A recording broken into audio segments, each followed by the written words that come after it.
নমস্কার, আপনাদের সবাইকে আমাদের চ্যানেল ওয়েলকাম টু ওয়েলকামে স্বাগত। আজকে আপনাদের সাথে একটা এক্সপিরিয়েন্স শেয়ার করে নেব, সেটা হচ্ছে মহাকুম্ভে যাওয়ার আমাদের এক্সপিরিয়েন্স।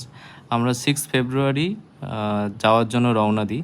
প্রথমে আমরা বেনারস যাই ট্রেনে করে। সেই দিন রাতে 10:30 নাগাদ বেনারস পৌঁছাই।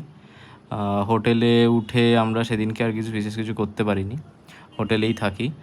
আমাদের হোটেলটা ছিল হচ্ছে একদম দশেশ্বমেধ ঘাটের কাছেই এবং মন্দির থেকে খুবই কাছে। তো পরের দিন সকালে আমরা যথারীতি 5টার সময় আমাদের গাড়ি বুক করা ছিল, প্রাইভেট গাড়ি। সেটা করে আমরা প্রয়াগরাজের উদ্দেশ্যে রওনা দিই। আমাদের গাড়ি ছাড়তে ছাড়তে 5:30 হয়ে যায়।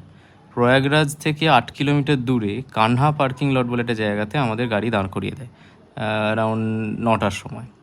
আমরা তারপর দুজনে একটা প্রাইভেট ওখানে লোকাল বাইকে করে আমরা সঙ্গমের যে জায়গা বা মেলা যে জায়গাটা সে জায়গায় পৌঁছাই। প্রতি মাথা পিছু 150 টাকা করে নেয়।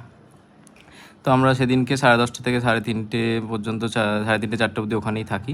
4টের সময় আবার আমরা ব্যাক করি, গাড়িতে উঠি এবং রাতে 9টা 9:30 বেজে যায় ঢুকতে। পরের দিনটা আমরা যথারীতি কিছু করিনি, বেনারসেই আমরা ছিলাম। প্রতিটা ঘাট ঘুরেছি, লঞ্চে করে প্রত্যেকটা ঘাটের যে ট্যুর হয় সেটা করেছি। সন্ধ্যাবেলায় সন্ধ্যা আরতিও দেখেছি।